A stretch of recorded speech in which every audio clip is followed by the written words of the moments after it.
Welcome back to Padillapalaceprojects Projects. Today we are back in the garden and we are doing some of our garden chores with our tomatoes and peppers.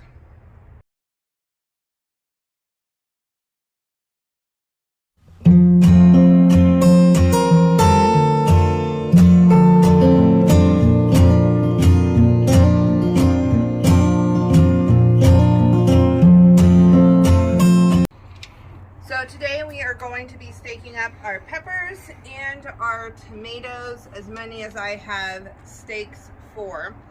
We went to Home Depot and got a few supplies. I'll link what I got in the comments, and in the description. And then I will also put some Amazon links for some similar items in case your Home Depot doesn't have this stuff. So we got, for our heirloom tomatoes, check out this pole. This is an 8-foot pole actually. They are very lightweight. It's got a stake on one end and it's a heavy duty sturdy stake. It has a steel core for extra strength. So I am trying that on our heirloom indeterminate tomatoes. And indeterminate tomatoes just means it keeps growing and growing and growing. It's not a determined size or amount of fruit that it puts off. So you'll see here I'm trying them in the container and I'll be attaching the tomato to it over here, and I'll show you that process. And then these go up rather tall, and we're probably going to add a support strap across this just because these are in containers, so there's only a certain depth that I could go. So we're going to be trying these out for the heirloom indeterminate tomatoes. But in our containers, our green stock containers, we have some peppers that'll probably need staking, and we also have some determinate tomatoes. Now, determinate tomatoes only get a certain height, and they only set a certain number of flowers and fruit, and then they're done.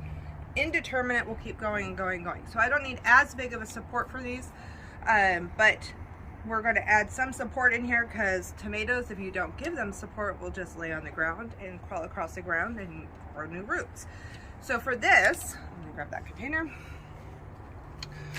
We just got a pack of sturdy bamboo plant stakes. I got big ones and I'm cutting them down. There are 3-foot tall ones, which probably would have been the smarter route, but they didn't have them at the store when I went. So I have a few of these that I'm going to cut down, and then I have some 4-foot ones from last year that I will be reusing. So I'll show you what I am doing with these. I just cut these down with my pruning shears, and I'm going to be staking them in here. So I'll show you on this tomato plant. Oh, I have 2 tomato plants in here. I forgot I didn't thin those out. Oh well, they're going good.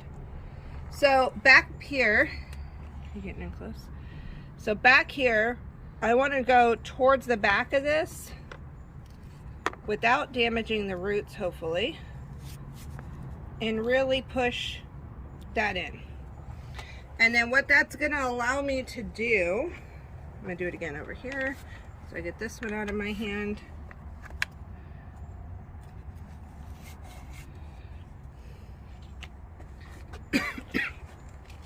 So what this is going to allow me to do is to attach tomatoes to it.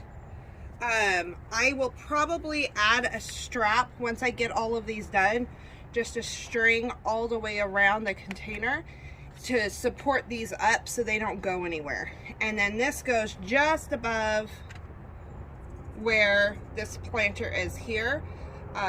If you want to, you could always trim them shorter than that. It's totally up to you. But I just want to give a tiny bit of support. Stay tuned for some other videos. You see all these little gnats going on in here. I will be doing some garden pest, killing some garden pest over the next couple of weeks. So stay tuned for some fun videos on that. So I am not using tomato cages for a reason. I had this out here. I was gonna try to see if there was something I could do with the Indeterminates, but with Indeterminate tomatoes, you need like 3 of these stacked on top of each other to make it work. They're not tall enough. Most of this would go into the ground. So we're actually not using these this year. My favorite thing to use these on is peppers, but they do not fit in a green stalk planter, so I'm not going to be doing that. So I'm gonna cut about halfway.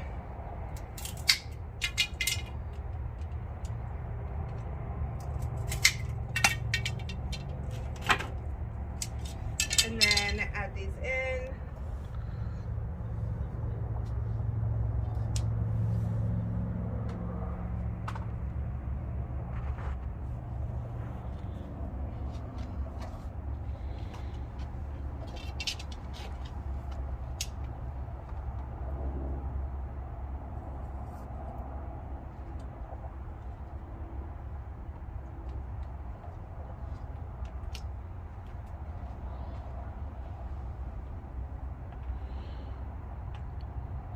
One thing we love about these planters is that you can go all the way around it. Yes, you can grow on all sides, and we do have a path to go through on the back side for when I can't reach through them. I grab some twine.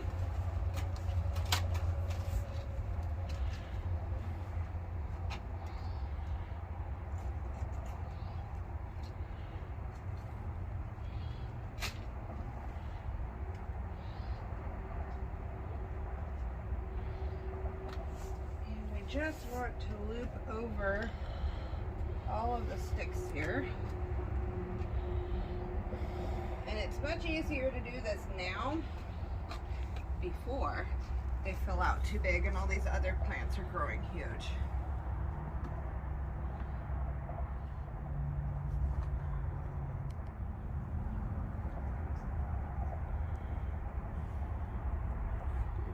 I'm just going to tie it in a bow for now, until I know for sure this is where I want it. And this will just give it that little bit extra, and then as I put onto here, tie this onto here, it's going to pull it this way, but then when I tie over here, it's going to pull it that way, and it'll keep it pulling on all directions. So what I'm going to tie with is something new to me that I just lost. Oh, you have it. Can you throw it over? Nope. Do you have the thing for it? The top piece? To show what it is? Sweet. Can you just show that? We got this at Ace Hardware. So it's Bond Garden Tie Tape. And this is my first time using it. I did get the 1-inch. Interesting, kind of stretchy, kind of not. This was only like $6 for the roll, and there's a whole lot of it, which is great. Okay, so I'm going to come behind, and I may end up trimming off these lower leaves, so I'm not going to worry about those too much, but I'll come right here where it's getting closer.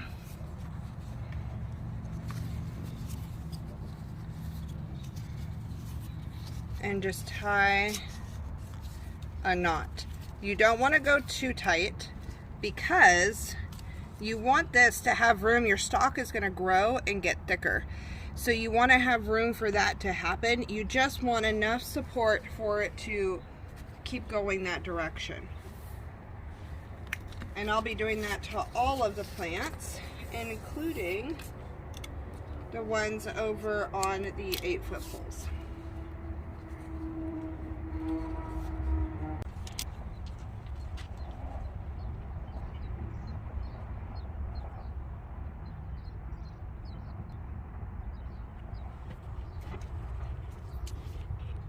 Out there, we just decided not to invest in it this year. We wanted the 3rd garden tower this year, and then we may invest them in it in the future. But green stalk gardens have a support system that is meant for the green stalk. So you could get those extra supports. You can get those extra supports and add them on, and they kind of are meant for this. So it's not as jimmy rigged. You can get something that's totally meant for that. So I will make sure I pop a link to Greenstock with our affiliate code in there. You get $10 off the planter system, the tower, but you could also use that link to get the supports with it. And there's bundles that come with all of it. So make sure you take a look at that if you are planting in a Greenstock and see if that's the right option for you.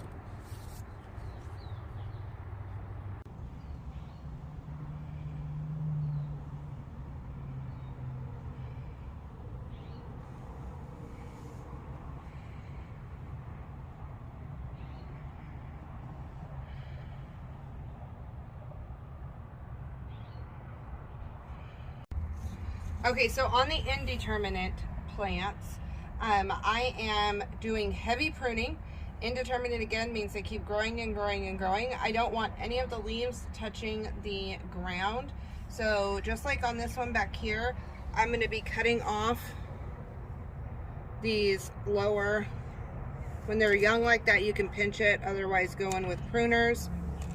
And I'm cutting off those lower stems to keep it airflow and to keep it healthier. The suckers will come out of the armpits, and you can kind of see in here where the new sucker is going to pop out of, and this will grow an entire new tomato plant. It's insane. On Indeterminate tomatoes, they just keep growing and growing and growing, and the suckers just keep producing in every armpit. So I keep those pruned down. I'm in containers. I want to be able to walk in our front door. I have very limited space here, so I want to be careful with that. So I will be doing the pruning of the suckers, and I will also be doing the bottom portion. These will end up coming off later on, and then once it gets up to probably about this height, then I will stop taking off the bottom ones and let it keep growing. You just don't want those to be touching the dirt and easy access for pests, right? Right, because when the leaves are touching the dirt, you have higher likelihood for disease. And a diseased plant is higher likelihood for pest pressure. So keeping it as healthy as possible is important. I do have some aphids popping up on here. You can see on this leaf, if you look really close, there's some aphids. And then there's one guy up here. So I'm trying to hunt down some ladybugs to release in the garden, but until then, I am using my finger and doing the old-fashioned take them off. I don't want them farming my plants, and I also, if the aphids come in here really strong, then we'll end up with ants in here because the ants farm the aphids, which is crazy. They like protect the aphids because they like to eat after them. That they're not relative ants, they're bug ants. Right. Not my Auntie Mary. So the ants, and we get sometimes the red ants here. So I'm just gonna take this, and again, I'm going to go right above what I have going on here, my last thing. I'm gonna do a really loose tie. I don't want this to break off. I don't want it to choke out the plant. I want it to give it support. So it's just pretty much just so it doesn't fall over. Right, it's just training it to grow up the pole. Straight up. Yep. And so we'll keep doing that as this continues to grow, and it'll be interesting to see how tall this gets. This is the tallest post I've had for support for them. Usually they end up falling over, so this will be great. So I'm going to keep tying off. The same process is going to happen with the peppers, so I'll take you over to the peppers. For my peppers, I am not going to go as tall. They're not going to get as tall as the tomatoes, so I want to give them some support, but I don't need as much support. So I'm going to try to do these in thirds. About thirds, yeah.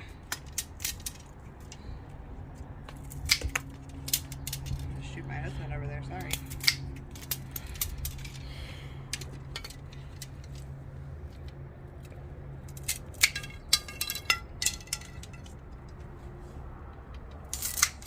So my bigger peppers will get the slightly longer supports. And I'm not quite ready to tie these on yet, but I will be doing the same thing, going in behind them and just giving them that little bit of support.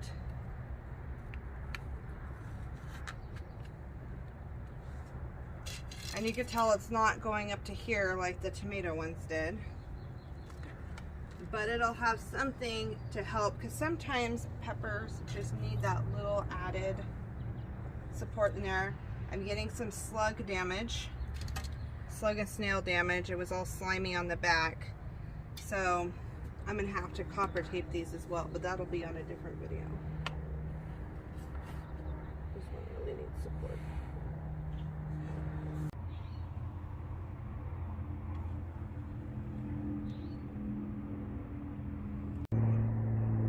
So it looks like we are going to have to buy some more of these.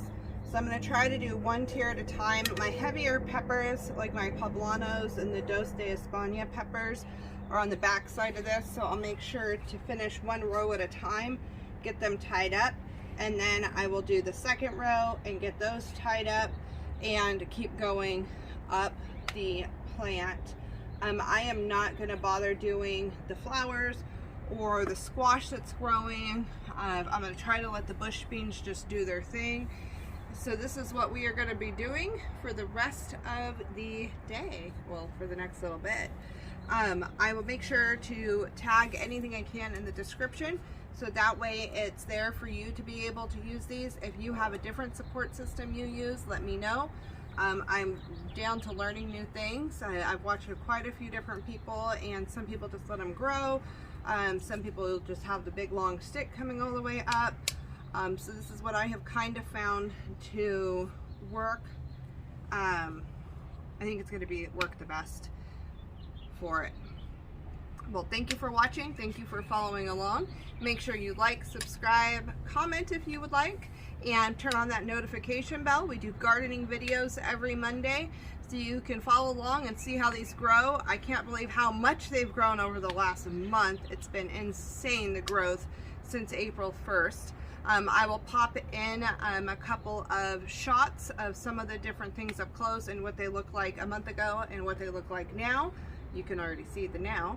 And I will tag in the iCards as well some of the videos of growing with the green stock.